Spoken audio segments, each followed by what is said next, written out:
오늘도 와주셔서 감사드리고요. 바로 사연 읽어보겠습니다. 안녕하세요. 저는 올해로 57살이 된 아줌마입니다. 집에서 적적할 때마다 사연을 자주 듣곤 하는데 제게도 엄청난 일이 생겨 고민 끝에 이렇게 사연을 보내게 됩니다. 평생 살면서 겪질 말아야 했던 일을 겪게 되었네요. 저는 굉장히 이른 나이에 결혼을 하게 되었어요. 친정엄마의 급한 성격 때문에 선을 봐서 결혼을 하게 되었죠. 22살에 선을 봐 그해 겨울에 식을 올렸으니 제 주변 부부들 보면 대개 선보고 결혼하면 잘 안 맞는 부부들이 많은데 저희 부부는 좀 달랐어요. 낯간지러울 정도로 사이가 좋았는데 동네에서도 소문난 인고 부부였죠. 남편이 그 시대 사람들에 비해 사랑이 좀 많긴 했어요. 워낙 외동아들로 자라다 보니 본인이 받은 사랑을 베풀 줄도 알았나 봐요. 저는 5남매의 처녀로 자라다 보니 부모님한테 그런 사랑을 받아본 적이 없어요. 특히 아버지가 일찍 돌아가시면서 얼굴도 자세히 기억이 안 나고 엄마도 돈을 벌어야 했기에 바빴거든요. 저희 집은 이런 엄마를 도와 일찌감치 돈을 벌어야 했어요. 엄마는 5남매를 다 돈벌이로 생각을 했는데 나이가 어리든 많든 무조건 한 달에 얼마는 벌어서 집에 보탬이 돼야 했어요. 엄마는 여자가 배워봤자 쓸모도 없다며 학교도 안 보내주고 매일 밭일만 시켰어요. 사실 창피하지만 저는 초등학교도 졸업을 못했어요. 남들은 책가방 들고 학교 다닐 때 저는 밭일하면서 저 멀리서 남들 학교 가는 것만 쳐다보고 있었거든요. 어느 날은 엄마한테 학교 좀 보내달라고 했다가 직사게 혼이 났어요. 2번 다시 그딴 소리 하면 가만 안 둔다고 하시는데 그때는 엄마 말이 곧 힘이고 법이어서 더 이상 그 얘기를 할 수가 없었죠. 그리고 오빠나 남동생들은 그렇다 치지만 저나 언니는 빨리 시집을 가야 했어요. 엄마 말로는 여자는 빨리 시집을 가는 게 집을 도와주는 거라고 했죠. 쌀도 안 들지 물도 안 들지 아무 남자나 만나서 결혼하라고 했어요. 돈 많은 남자 만나면 더더욱 좋다고 하신 분이세요. 솔직히 제가 부모 복은 없는데 남편 복은 많았던 게 남편은 못 배운 저를 단 한 번도 부끄럽게 생각하지 않았고 공부가 하고 싶으면 언제든지 말하라고 본인이 서포트를 해주겠다고 했거든요. 저도 그런 남편의 말에 따라 공인중개사가 되었어요. 저희 남편 직업이 공인중개사였는데 부동산을 하면서 듣는 귀가 많아 부동산 투자를 아주 톡톡히 잘했거든요. 그래서 그 덕을 좀 봤죠. 남편과 제 앞으로 부동산이 몇 채씩 생겼고 주머니도 좀 두둑해졌죠. 그리고 어려울 때마다 그거 하나씩 팔아 딸 둘 대학 다 보내고 시집도 다 보냈습니다.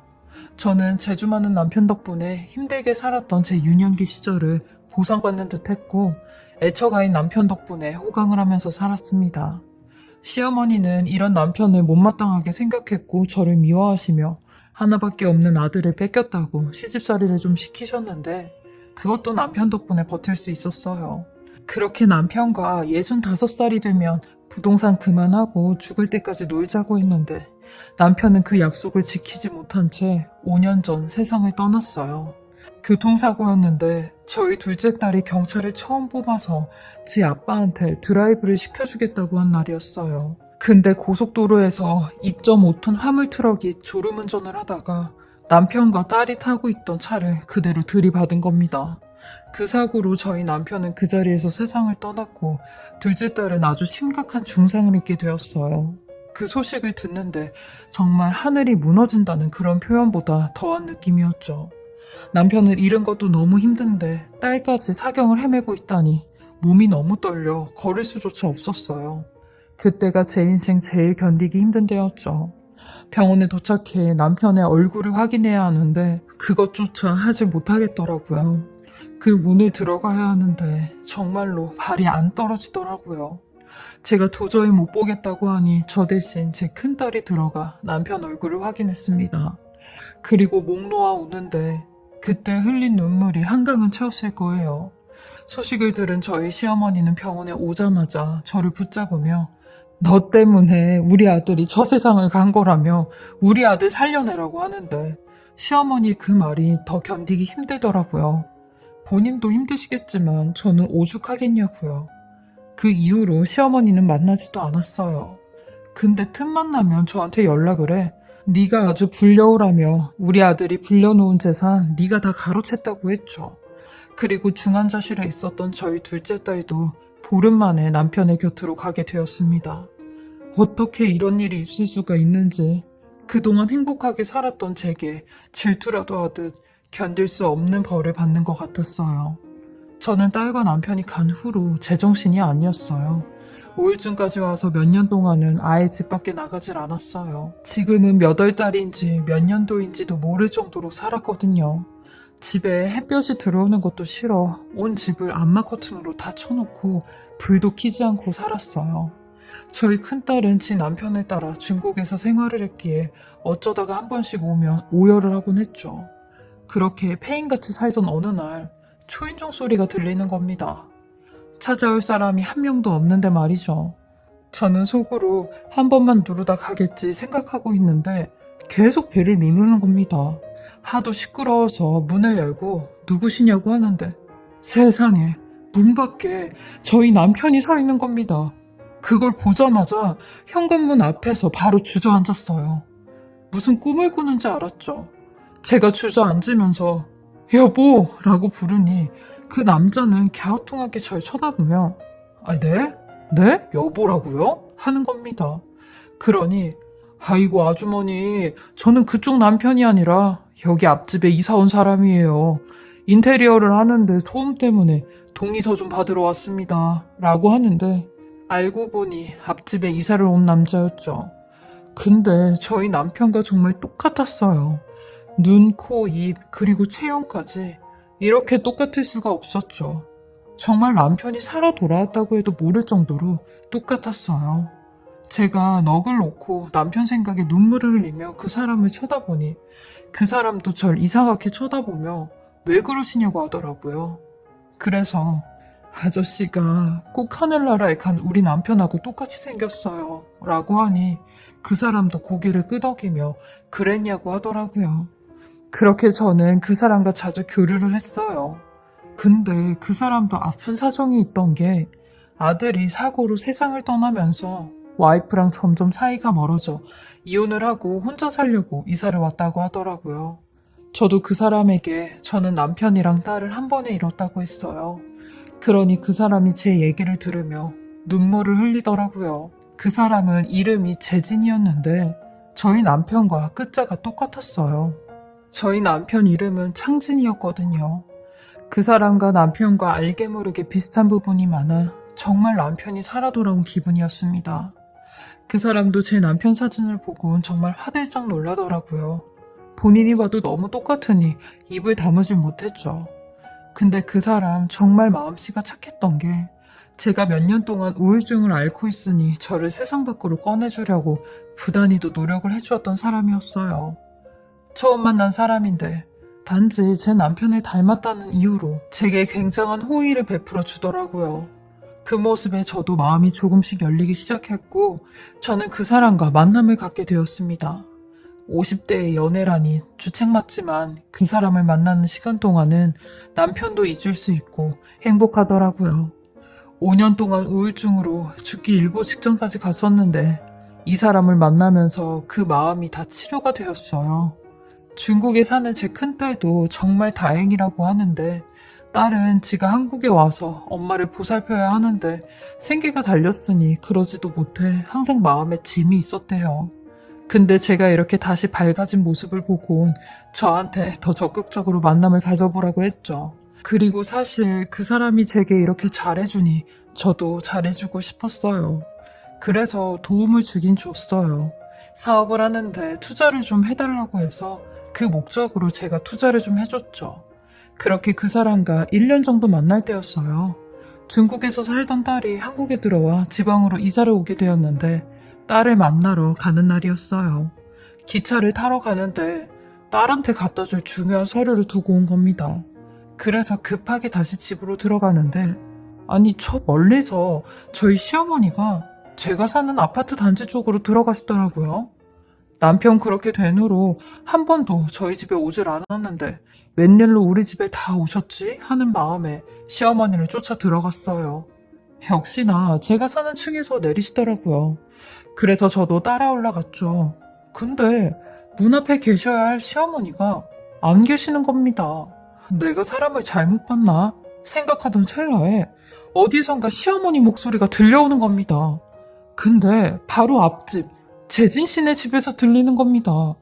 그리곤 두 사람이 같이 집 밖으로 나오는데 저는 후다닥 비상 계단 쪽으로 몸을 숨겼고 그 둘의 대화 내용을 듣게 되었어요. 저희 집이 고층이라 엘리베이터를 기다리면서 한참 동안 얘기를 하더라고요. 그렇게 듣게 된 둘의 대화 내용은 정말 충격 그 이상이었습니다.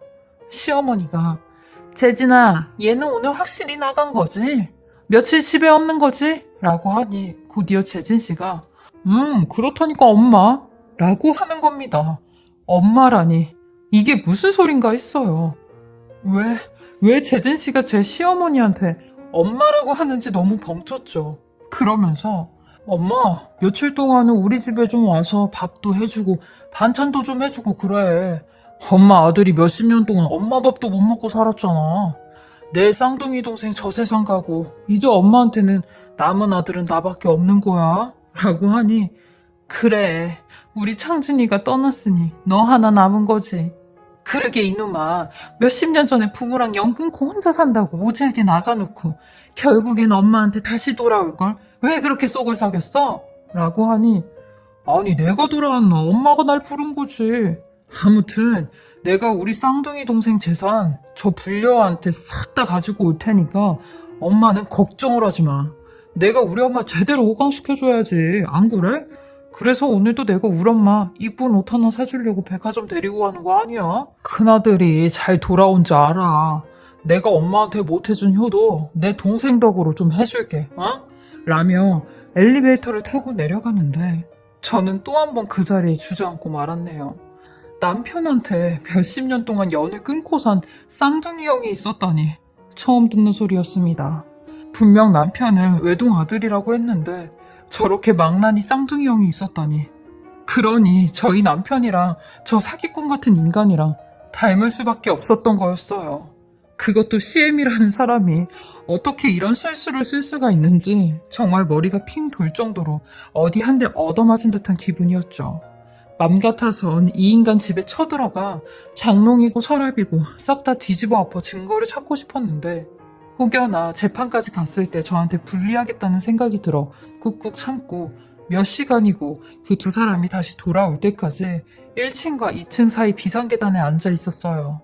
일부러 거기에 앉아 있었는데 그래야 그 둘이 엘리베이터를 기다리면서 더 많은 대화를 할 수 있으니까 그때 녹음을 하려고 했죠. 어떻게든 증거를 잡아야 하니까요. 그렇게 비상계단에 가만히 앉아 노을이 툭 떨어지는 걸 보고 있는데 왜 이리 눈물이 쏟아지는 줄 몰랐어요. 먼저 간 남편을 원망할 수도 없는 노릇이고 제 신세만 한탄했죠. 남편을 닮은 사람이 나타나는 순간 제 마음이 흔들린 건 사실이었고 그것 때문에 분간을 못해 간이고 쓸개고 다 내어줬으니까요. 제가 등신이었죠. 하지만 시모나 이 인간 재진 씨나 제가 약해질 대로 약해졌을 때 저한테 접근을 한 건 명백히 잘못된 일이었어요. 그리고 한 두어 시간이 지나 그 둘이 들어오더라고요. 역시나 제 얘기와 돈 얘기를 하는데 증거로 딱 좋았죠. 야 재진아 이제는 걔한테 이런 잔잔바리 돈은 그만 받고 부동산으로 받으라고. 우리 창진이가 가기 전에 사놓은 부동산이 몇 개는 될 거야. 그걸 싹 받아내야지. 그래야 내가 여한이 없어. 걔가 외로워하면 네가 좀 외로움도 달래주고 하면서 살살 긁어보라니까. 이라고 하니 엄마 안 그래도 나도 그렇게 해서 돈 좀 더 가지고 오고 싶지. 근데 저 세상 간 내 쌍둥이 동생이 하늘에서 지켜보는 것 같아서 여간 찝찝하더라고. 라고 하니 시애미가 지 큰아들 놈의 등짝을 탁 때리며 그게 뭐가 찝찝해?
하늘에 있는 네 동생도 널 자랑스럽게 생각할 거다. 그 불려한테 재산이고 부동산이고 다 뺏기는 것보다 지 엄마랑 지 형이 가지고 있는 게 훨 낫지.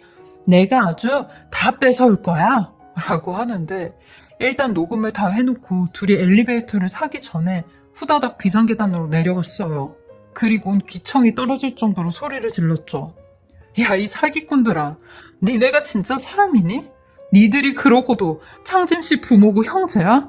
하늘에서 지켜보고 있을 내 남편이 두렵지도 않아? 라고 했죠.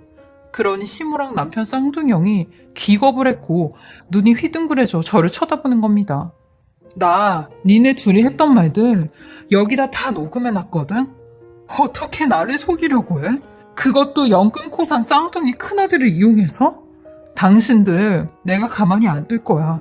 나한테 뜯어간 돈이랑 나한테 사기친 것들까지 싹 다 고소해서 죗값 치르게 할 거라고.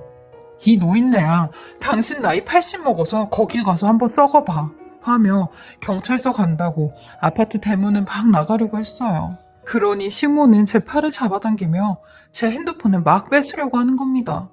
남편 쌍둥이 형도 저를 붙잡으며 이런 불려가 끝까지 여우짓을 하고 있네? 너 진짜 혼나볼래? 하는데 저는 아파트가 떠나갈 듯이 도와달라고 소리를 질렀어요. 그러니 1층에 사시는 분들이 나와 무슨 일이냐고 했고 그분들한테 경찰 좀 불러달라고 했어요. 이 두 사람 당장 잡아가야 된다고 했죠. 그렇게 5분도 안 돼 경찰이 왔고 파출소에 가서 상황 설명을 다 했습니다. 그리고 이 사람들 저한테 어떻게 해코지 할 줄 모르니까 도와달라고 했죠. 그렇게 저는 먼저 파출소에 나와 딸아이한테 연락을 했고 딸은 지금 당장이라도 고속버스 타고 우리 집으로 오라고 하더라고요. 딸 말에 지갑만 딸랑 챙겨서 딸네 집으로 갔습니다. 가면서도 몸을 얼마나 바들바들 떨고 갔는지 몸을 웅크려서 가느랴 도착해서 내리려고 하니 몸이 움직이질 않더라고요. 딸을 보자마자 저는 억장이 무너져 엉엉거리고 울었네요. 딸은 무조건 고소하자고 할머니나 아빠 형이라는 사람이나 사람이 아니라고 노발대발했어요. 저는 당분간 딸네 집에서 지내면서 딸과 함께 소송을 준비하고 있어요. 사기죄로 그 두 인간들 가만히 안 둘 거라 마음먹고 있습니다. 그리고 저한테 뜯어간 돈도 다시 받아와야죠. 지금은 변호사를 선임해서 소장은 접수한 상태예요. 그리고 얼마 후 CM이랑 그 인간 둘 다 소장을 받았는지 저한테 연락이 와서 애미야 소리 하며 얼굴 보고 얘기하자고 지금 어디에 있냐고 내가 그리로 간다고 하는데 저는 여기 오는 순간 당신네들 또 경찰에 신고할 거라고 죗값 더 받고 싶으면 한번 와보라고 어떻게 됐는지 보자고 했네요. 그리고 제일 어이가 없는 게 그 인간 지 엄마 탓을 하며 엄마가 다 시킨 거니 자기는 잘못이 없다고 하는 겁니다. 그러면서 저를 진심으로 생각했대요. 진심으로 제 생각 많이 하고 좋아했다고 하는데 말 같지도 않은 개코 같은 소리 하지 말라고 했죠. 너나 니네 엄마나 둘이 손잡고 재판장에서 보자고 했어요. 시어머니는 몇 번 저에게 제재 짜는 소리 하다가 종당에는 막말로 그 재산이 네 거냐고 우리 아들 거 아니냐고 라며 소리를 지르는데 저도 나도 남편이랑 같이 부동산 하면서 같이 번 재산이라고요. 뭔 소리예요? 그러면 그게 어머님 거라도 돼요? 하며 같이 소리를 질러버렸네요. 재판하면서 당연히 더 충격적인 일들이 벌어질 테지만 마음 단단히 먹고 있습니다. 잘 이겨내봐야죠. 그리고 이 글을 쓰고 난 다음날 남편이 꿈에 나왔어요. 남편이 절 보며 가만히 눈물만 흘리고 있는데 그런 남편에게 무슨 말이 하고 싶냐고 왜 나를 이렇게까지 힘들게 하냐고 하니 아무런 대답도 없이 고개만 떨구고 눈물을 흘리더라고요. 꿈에서 깨어났는데 고개를 떨군 남편의 모습이 제게 면목이 없다고 미안하다고 하는 것 같았어요. 이번 주말에는 딸과 사위와 함께 남편이 있는 납골당에 가려고요. 인생이 한 치 앞도 볼 수가 없다고 하는데 그 말이 꼭 제 얘기 같았어요. 영원히 행복할 줄만 알았던 제게 이런 시련이 몇 번이나 찾아오네요. 제가 죄가 많은 여자인가 봐요. 저도 제 스스로가 불안불안하네요. 제 긴 사연 읽어주시고 들어주셔서 감사하고요. 제 이야기를 들어주신 모든 분들은 건강하시고 행복하고 좋은 일만 가득하시길 바라겠습니다. 지금까지 커피앤톡이었습니다.